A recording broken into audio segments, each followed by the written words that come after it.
29 April 2016 रोजी आलेला एक असा मराठी सिनेमा ज्याने अख्ख्या महाराष्ट्राला वेडं करून टाकलं होतं, त्याचं नाव म्हणजे सैराट। हा सैराट पुन्हा रिलीज होणार आहे 21 मार्चला आपल्या जवळच्या थिएटरमध्ये। पण सगळ्यात मोठा प्रश्न आहे, हा रिलीज झाल्याच्या नंतर किती कमाई करणार का नुसता नावापुरताच रिलीज होणार? चला बघूयात। हा पिक्चर रिलीज झाल्याच्या नंतर कोणालाच वाटलं नव्हतं की इतका हिट होईल किंवा व्हायरल होईल, पण खेडेगावातली प्रेम कहाणी, आरची प्रशाची त्याच्यामध्ये लंगड आणि त्यातले गाणे झिंगाट आणि सैराट झालं जी हे मनाला वेड लावणारे होते, त्याच्यामुळे हा पिक्चर खूप हिट गेला।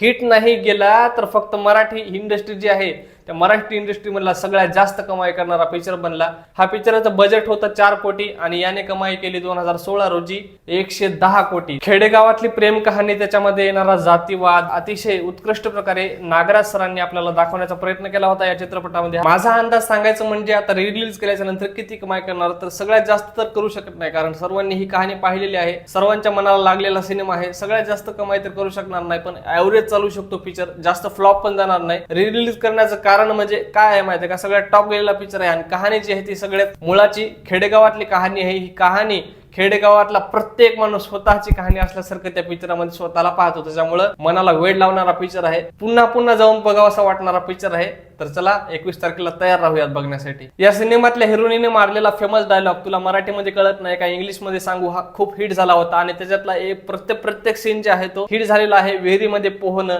मराठी मुलगी ट्रॅक्टर चालवणं, सर्वप्रथम तिथूनच त्या पिक्चरापासून स्टार्टिंग झाली होती। हे अशा प्रकारचं सगळं चित्रीकरण जे आहे ते नागराज मंजुळे सरांनी अतिशय उत्कृष्ट प्रकारे दिग्दर्शन केलं असल्यामुळे अतिशय उत्कृष्ट प्रकारे चालला हा पिक्चर। आणि तुम्हाला काय वाटतंय, हा पिक्चर तुम्ही पाहायला पाहिजे का रिलीज झाल्याच्या नंतर, किंवा किती कमाई करेल ते कमेंट करून नक्की कळवा। आपल्या चॅनलवर नवीन असाल तर सबस्क्राईब करा। धन्यवाद।